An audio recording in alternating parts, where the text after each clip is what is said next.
শ্ৰীভূমিত আমি কৰ্মচাৰী পৰিষদৰ এইখন প্ৰথম এক্সিকিউটিভ আমি ইয়াত পাতিছোঁ। কেইবাটাও বিষয়ৰ পৰা এই এক্সিকিউটিভখন আমাৰ গুৰুত্বপূৰ্ণ আছিল। ইয়াৰ গুৰুত্বৰ ভিতৰত আটাইতকৈ গুৰুত্বপূৰ্ণ আছিল ইতিমধ্যেই কেন্দ্ৰীয় চৰকাৰ ৰাজ্য চৰকাৰে আমাৰ কৰ্মচাৰী পৰিষদে দীৰ্ঘদিন ধৰি যিটো আমি OPS-ৰ কথা কৈ আছোঁ, এই OPS প্ৰদানৰ পৰিৱৰ্তে UPS MPS এই ব্যৱস্থাৰে বহাল ৰাখি আছে। ইয়াত ৰাজ্যখনৰ লগতে গোটেই দেশৰ শিক্ষক কৰ্মচাৰী আটাই তেখেতসকলৰ চাকৰিকালৰ অন্তিম যিটো অৱসৰকালীন জীৱন, এই অৱসৰকালীন জীৱন তেখেতসকলে আশংকাগ্ৰস্ত বুলি বিবেচিত কৰিছে আৰু ইতিমধ্যে তাৰ যথেষ্ট তথ্য আহিছে যে অৱসৰৰ পাছত তেখেতসকলে এটা ন্যূনতম পাৰিতোষিক লৈয়ে সন্তুষ্ট থাকিবলগীয়া হৈছে। গতিকে এই বিষয়টো সদৌ অসম কৰ্মচাৰী পৰিষদে গভীৰভাৱে চিন্তা কৰি আহিছে আজি বহু বছৰ জুৰি। আজিও বিভিন্ন সময়ত আমি ইয়াৰ প্ৰতিবাদো কৰিছোঁ।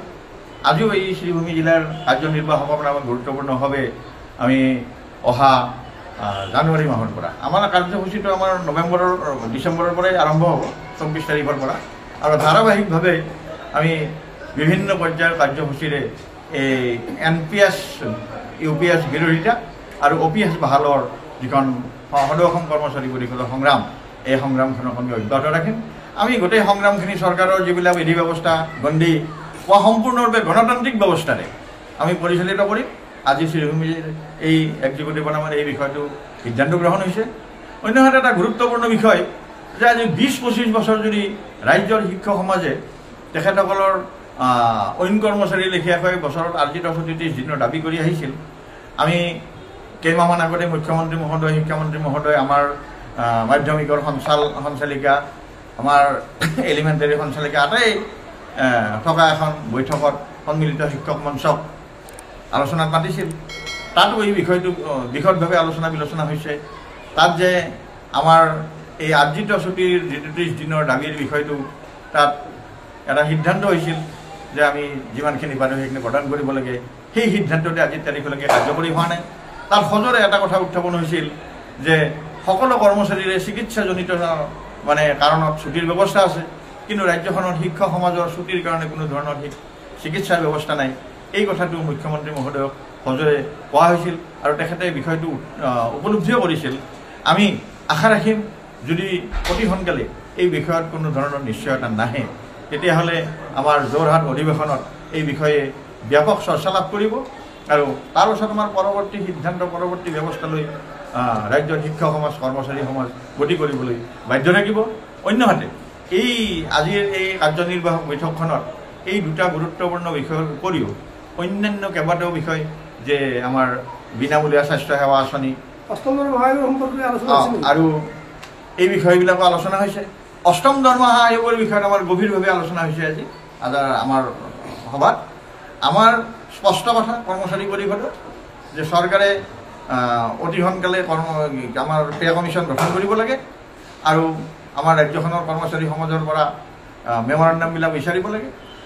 আৰু আমাৰ এই ক্ষেত্ৰতে আজি স্পষ্ট কথা আমাৰ পৰিষদৰ মজিয়াত সিদ্ধান্ত হৈছে যে যাতে কেন্দ্ৰীয় চৰকাৰে যি নিৰিখত এই পে কমিশ্যন ঘোষণা কৰে সেই পৰ্যায়ত একে সমান ৰাখি পেলাই অসমৰ কৰ্মচাৰী সমাজকো শিক্ষক কৰ্মচাৰী এই বেতন দিব লাগে আৰু এই কাম কাজবিলাক ত্বৰান্বিত কৰিব লাগে। ৰাজ্যৰ কৰ্মচাৰীসকলৰ লগত বিশেষভাৱে বৈঠক কৰিব লাগে, থাকি গোটেই যি অসুবিধাবিলাক আছে এই কথাবিলাক আলোচনা আমাৰ আজিৰ সভাত হৈছে। আমি আহ্বান ৰাখিম ৰাজ্য চৰকাৰে নিশ্চিতভাৱে আমাৰ এই আবেদন গুৰুত্ব দিব আৰু তাৎক্ষণিকভাৱে আমাৰ অষ্টম দৰমহা আয়োগৰ শ্ৰীভূমিত আমি কৰ্মচাৰী পৰিষদৰ এইখন প্ৰথম এক্সিকিউটিভ আমি ইয়াত পাতিছোঁ। কেইবাটাও বিষয়ৰ পৰা এই এক্সিকিউটিভখন আমাৰ গুৰুত্বপূৰ্ণ আছিল। ইয়াৰ গুৰুত্বৰ ভিতৰত আটাইতকৈ গুৰুত্বপূৰ্ণ আছিল ইতিমধ্যেই কেন্দ্ৰীয় চৰকাৰ ৰাজ্য চৰকাৰে আমাৰ কৰ্মচাৰী পৰিষদে দীৰ্ঘদিন ধৰি যিটো আমি OPS-ৰ কথা কৈ আছোঁ, এই OPS প্ৰদানৰ পৰিৱৰ্তে UPS MPS এই ব্যৱস্থাৰে বহাল ৰাখি আছে। ইয়াত ৰাজ্যখনৰ লগতে গোটেই দেশৰ শিক্ষক কৰ্মচাৰী আটাই তেখেতসকলৰ চাকৰিকালৰ অন্তিম যিটো অৱসৰকালীন জীৱন, এই অৱসৰকালীন জীৱন তেখেতসকলে আশংকাগ্ৰস্ত বুলি বিবেচিত কৰিছে আৰু ইতিমধ্যে তাৰ যথেষ্ট তথ্য আহিছে যে অৱসৰৰ পাছত তেখেতসকলে এটা ন্যূনতম পাৰিতোষিক লৈয়ে সন্তুষ্ট থাকিবলগীয়া হৈছে। গতিকে এই বিষয়টো সদৌ অসম কৰ্মচাৰী পৰিষদে গভীৰভাৱে চিন্তা কৰি আহিছে আজি বহু বছৰ জুৰি। আজিও বিভিন্ন সময়ত আমি ইয়াৰ প্ৰতিবাদো কৰিছোঁ। আজিও এই শ্ৰীভূমি জিলাৰ কাৰ্যনিৰ্বাহকৰ নামত গুৰুত্বপূৰ্ণভাৱে আমি অহা জানুৱাৰী মাহৰ পৰা আমাৰ কাৰ্যসূচীটো আমাৰ ডিচেম্বৰৰ পৰাই আৰম্ভ হ'ব, 24 তাৰিখৰ পৰা, আৰু ধাৰাবাহিকভাৱে আমি বিভিন্ন পৰ্যায়ৰ কাৰ্যসূচীৰে এই NPS UPS বিৰোধিতা আৰু OPS বাহালৰ যিখন সদৌ অসম কৰ্মচাৰী পৰিষদৰ সংগ্ৰাম, এই সংগ্ৰামখনক আমি অব্যাহত ৰাখিম। আমি গোটেই সংগ্ৰামখিনি চৰকাৰৰ যিবিলাক বিধি ব্যৱস্থা গণ্ডি বা সম্পূৰ্ণৰূপে গণতান্ত্ৰিক ব্যৱস্থাৰে আমি পৰিচালিত কৰিম। আজি শ্ৰীভূমিৰ এই এক্সিকিউটিভ নামত এই বিষয়টো সিদ্ধান্ত গ্ৰহণ হৈছে।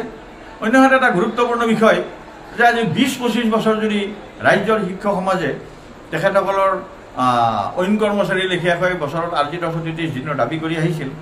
আমি কেইমাহমান আগতে মুখ্যমন্ত্ৰী মহোদয়, শিক্ষামন্ত্ৰী মহোদয়, আমাৰ মাধ্যমিকৰ সঞ্চালিকা, আমাৰ এলিমেণ্টাৰী সঞ্চালিকা আটাই থকা এখন বৈঠকত সন্মিলিত শিক্ষক মঞ্চক আলোচনাত মাতিছিল। তাতো এই বিষয়টো বিশদভাৱে আলোচনা বিলোচনা হৈছে। তাত যে আমাৰ এই আৰ্জিত ছুটিৰ 30 দিনৰ দাবীৰ বিষয়টো তাত এটা সিদ্ধান্ত হৈছিল যে আমি যিমানখিনি পাৰোঁ সেইখিনি প্ৰদান কৰিব লাগে। সেই সিদ্ধান্ততে আজিৰ তাৰিখলৈকে কাৰ্যকৰী হোৱা নাই। তাত সজোৰে এটা কথা উত্থাপন হৈছিল যে সকলো কৰ্মচাৰীৰে চিকিৎসাজনিত কাৰণত ছুটিৰ ব্যৱস্থা আছে, কিন্তু ৰাজ্যখনৰ শিক্ষক সমাজৰ ছুটিৰ কাৰণে কোনো ধৰণৰ চিকিৎসাৰ ব্যৱস্থা নাই। এই কথাটো মুখ্যমন্ত্ৰী মহোদয়ক সজোৰে কোৱা হৈছিল আৰু তেখেতে বিষয়টো উপলব্ধিও কৰিছিল।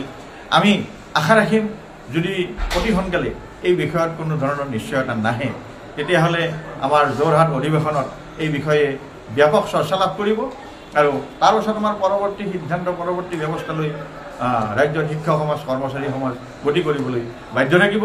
অন্যহাতে এই আজিৰ এই কাৰ্যনিৰ্বাহক বৈঠকখনত এই দুটা গুৰুত্বপূৰ্ণ বিষয়ৰ উপৰিও অন্যান্য কেইবাটাও বিষয় যে আমাৰ বিনামূলীয়া স্বাস্থ্য সেৱা আঁচনি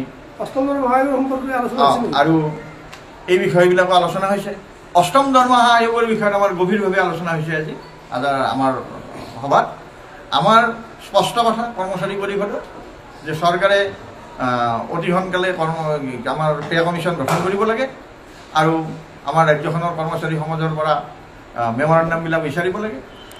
আৰু আমাৰ এই ক্ষেত্ৰতে আজি স্পষ্ট কথা আমাৰ পৰিষদৰ মজিয়াত সিদ্ধান্ত হৈছে যে যাতে কেন্দ্ৰীয় চৰকাৰে যি নিৰিখত এই পে কমিশ্যন ঘোষণা কৰে সেই পৰ্যায়ত একে সমান ৰাখি পেলাই অসমৰ কৰ্মচাৰী সমাজকো শিক্ষক কৰ্মচাৰী এই বেতন দিব লাগে আৰু এই কাম কাজবিলাক ত্বৰান্বিত কৰিব লাগে।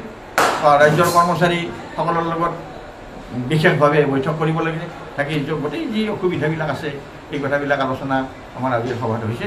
আমি আহ্বান ৰাখিম ৰাজ্য চৰকাৰে নিশ্চিতভাৱে আমাৰ এই আবেদন গুৰুত্ব দিব আৰু তাৎক্ষণিকভাৱে আমাৰ অষ্টম দৰমহা আয়োগৰ কাম কাজ ত্বৰান্বিত কৰিব।